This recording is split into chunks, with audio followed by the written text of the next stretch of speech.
Alam niyo ba mga idol na naglabas na ng video itong si Saldico. At doon sa video niyang inilabas, pinupuntirya na doon si BBM.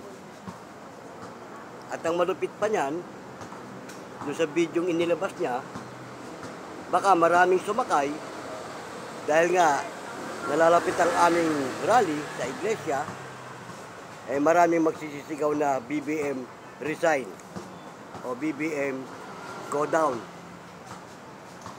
Yan mga idol ang pag-uusapan natin sa video ito.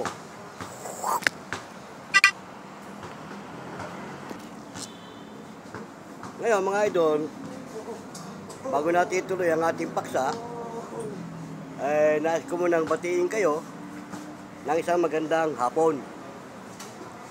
Bagamat medyo makulimlim ang ating panahon, naway nasa mabuti kayong kalagayan saan man kayong panig ng ating bansa naroroon. Mapa-Luzon, Visaya, Mindanao, pinabati ko kayo ng isang magandang hapon. Bueno, tuloy natin ang ating paksa. Nalalapit ang aming rally. Kung matutuloy, baka bukas na umpisa nito. 16, 17, 18. At ang delikado dyan, baka gamitin yung videotape na inilabas ni Saldico na tumutukoy kay BBM, ay may mga infiltrator na mapahalo, magsisisigaw ng BBM resign, BBM go down. Pero sa linya ng INC, hindi mangyayari yan na may magsisisigaw ng ganyan. Alam niyo ba mga idol, itong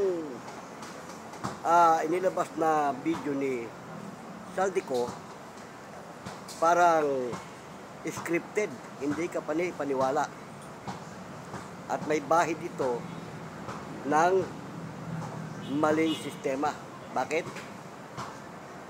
Yung mga tunay na sangkot sa anomalya at sa korupsyon, natatakot siyang ibulgar. Marahil itong mga sangkot na to, kinumpronto siya, kinausap siya. Marami namang gusto magpatalsik kay BBM. Siya na ang idiin mo dyan. Ilabas mo yan bago sagawa ng rally ang INC. Para yan ang magiging topic. Pero mga idol, tandaan nyo, hindi yan ang paksa ng aming rally. Kaya yan, scripted yan. Tinuruan, hinanay yung kanyang video para palabasin si BBM ang promotor at siya ang may kasalanan.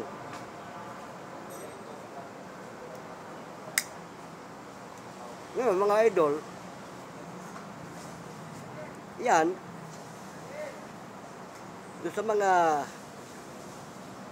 kababayan natin na walang alam at hindi marunong sa sistema ng batas, basta na lang sasakay sa issue o doon sa video, medyo magkakaroon ng problema. Bakit? Kasi nga, kaya nila inilabas yan, itataon pa sa rally ng iglesia, mapupokus ang isipan ng tao ngayon tungkol dyan sa video. Diba tama? Ngayon, nagkaroon ng pagkakataon itong mga tunay na sangkot sa anomalya, sa mga korupsyon. Siguro, sinabi sa kanya, marami rin lang gusto magpatalsik kay BBM para matupad yan. Ganito gawin. Yun, nilabas yung video. Pero doon sa mga nakakaintindi at marunong, hindi maniniwala dyan. Kahit ako, idol, hindi ako naniniwala doon. Maniniwala lang ako doon, kung uuwi siya dito, lalantad siya, at sasabihin niya ng face to face sa mga kinaukulan, sa harap ng media at mga husgado, ituro niya ng direkta si BBM. at yung mga iba pang binabanggit niya doon sa kanyang video. Yun ang dapat antayin ng mga tao. Huwag agad makikisakay doon sa video. Kasi video lang yun eh. Kahit sino pwedeng gumawa ng ganun eh. Oo. Kaya lang, doon sa mga wala namang alam sa sistema at nakikisaw-saw lang, nakikisakay, yun ang delikado doon.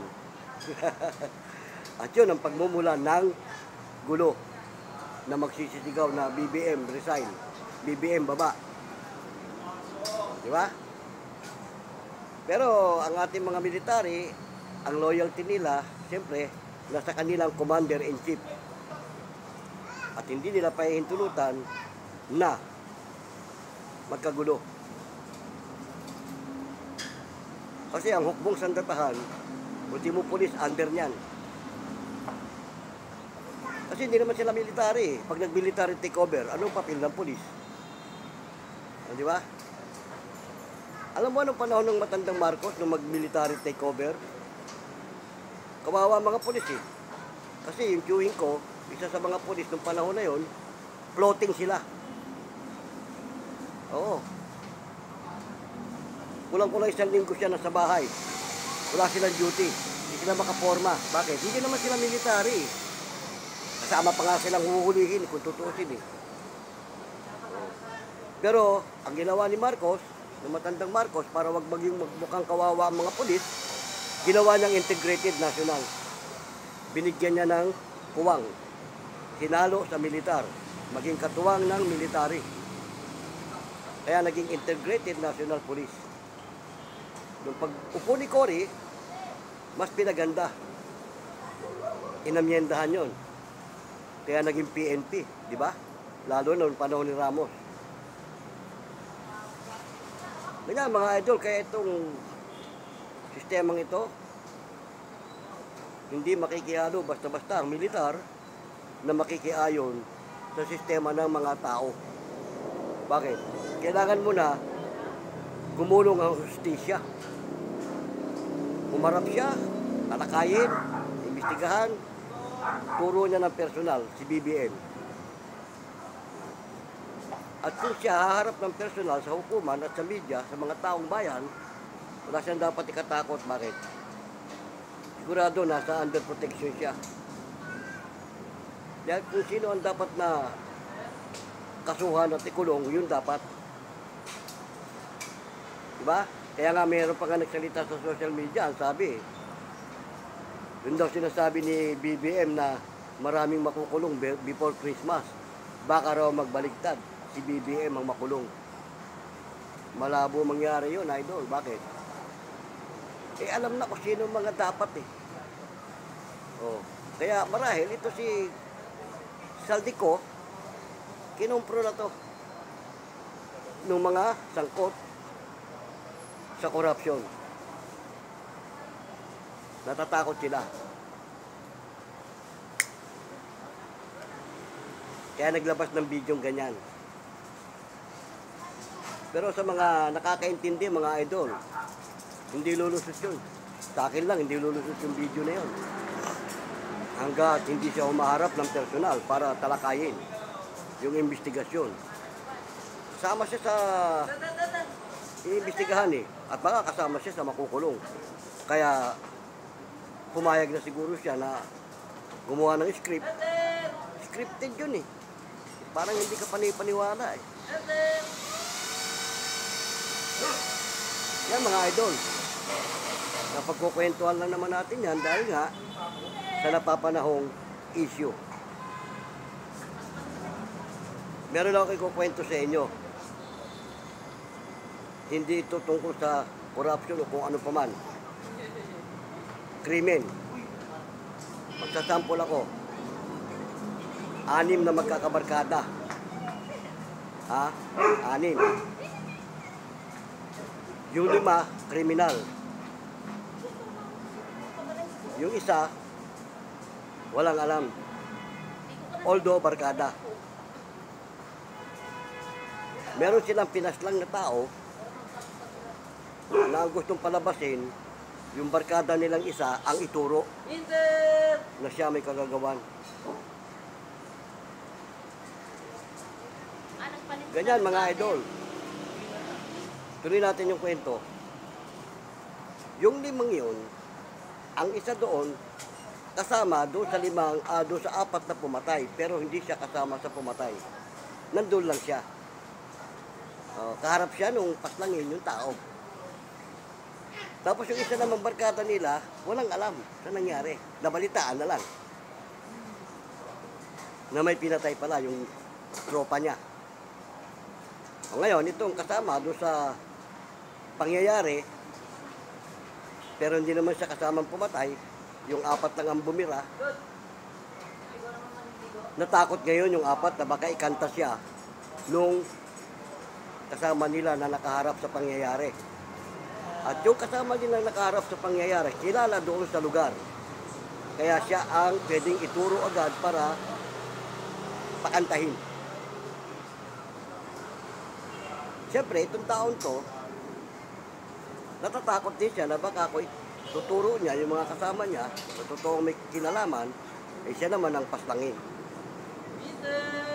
Kaya siya, parang, nung kompromis siya nung barkada niya, nung una siguro ayaw niya, nung hindi siya makuha sa magandang usapan, yung tinatawag na santong dasalan, ginamitan na siya ng santong paspasan, na may halo ng pagbabanta. Sige, sabi niya, ayaw pumayag. Pag kami kinanta mo, bago kami makulong. Winter! Ikaw! Durado mo na, durado mo. Ganon. Yan mga idol, kwento lang yun. Kwentong kutsero yun, pero nangyayari yun. Balikan natin yung si Saldico.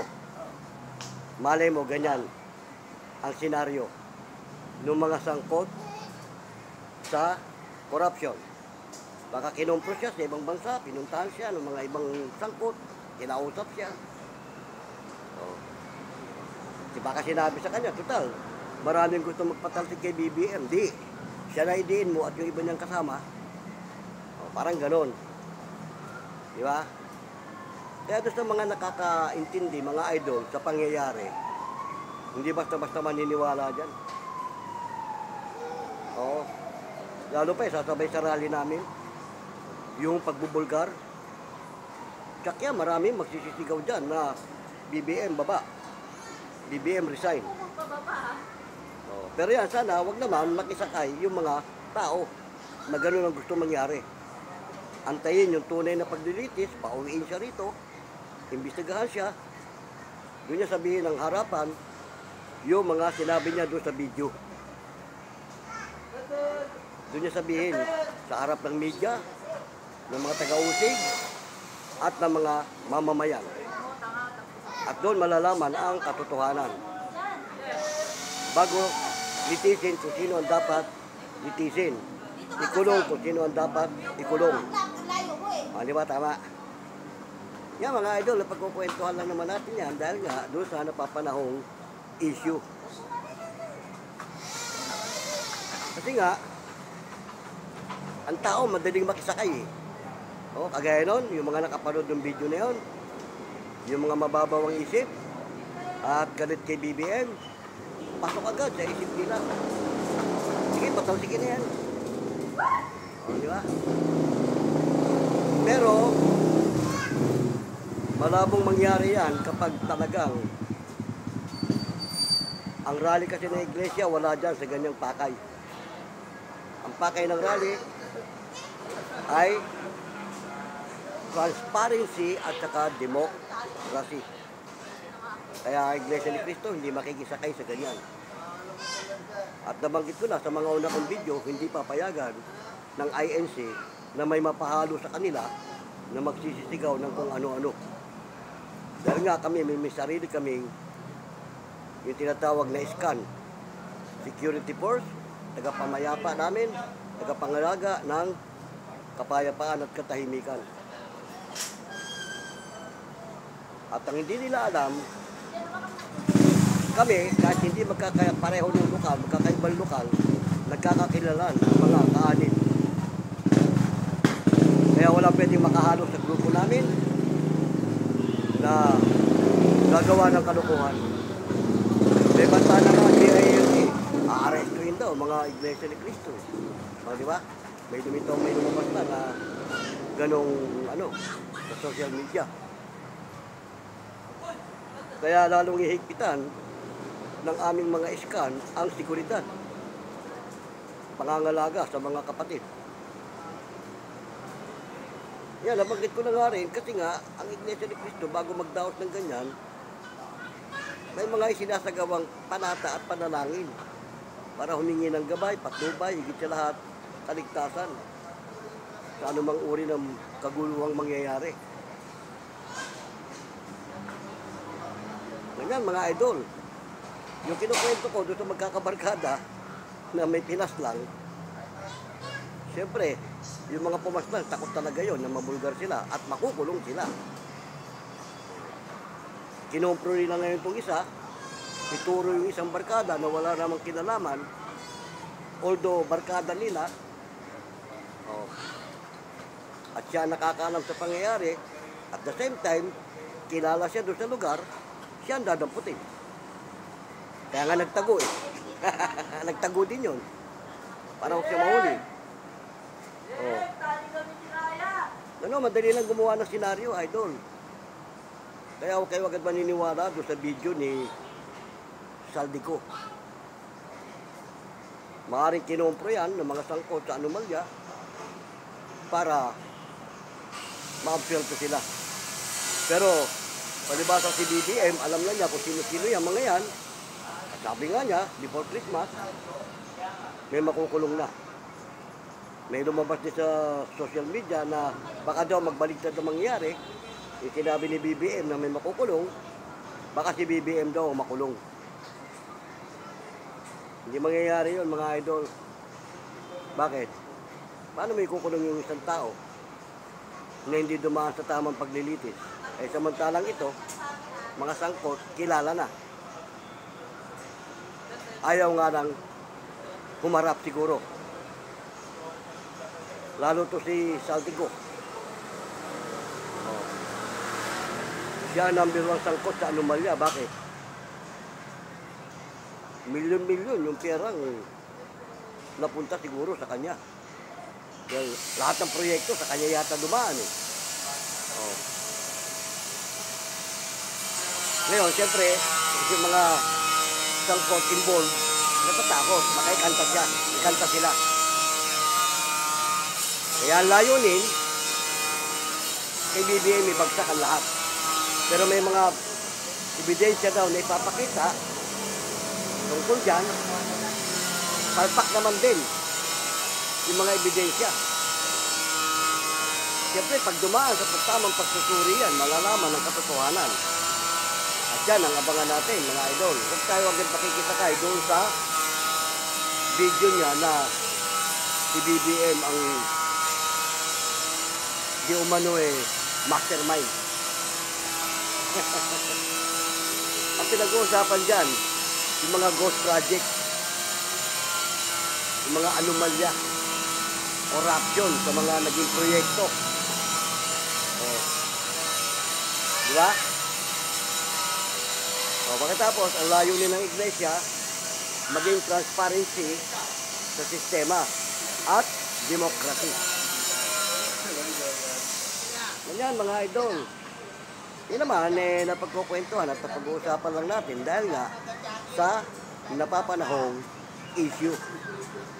Di ba? Tama?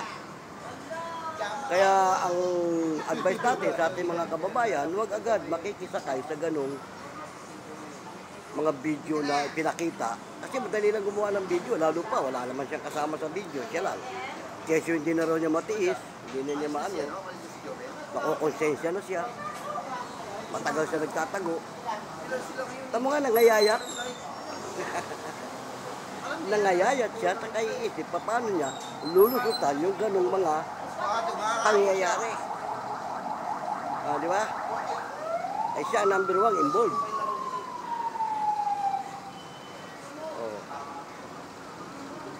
Ngayon, siyempre, may mga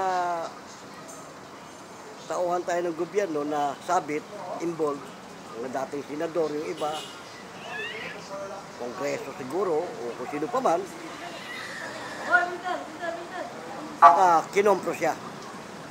na palabasin na ang may kagagawan at ang promotor si BBM. Mga idol, talasan yung utak nyo. Oh, idol. Kaya yan, mga idol, hindi yan dapat basta-basta sinasakyan yung ganyang mga pangyayari na nagpakita lang ng video, lumutang, paniniwalaan na. Kailangan umuwi siya, humarap siya sa tamang investigasyon at paglilitis para mapatunayan yung kanyang mga sinasabi. Ito buddy, nagbablog tayo tungkol sa mga issue.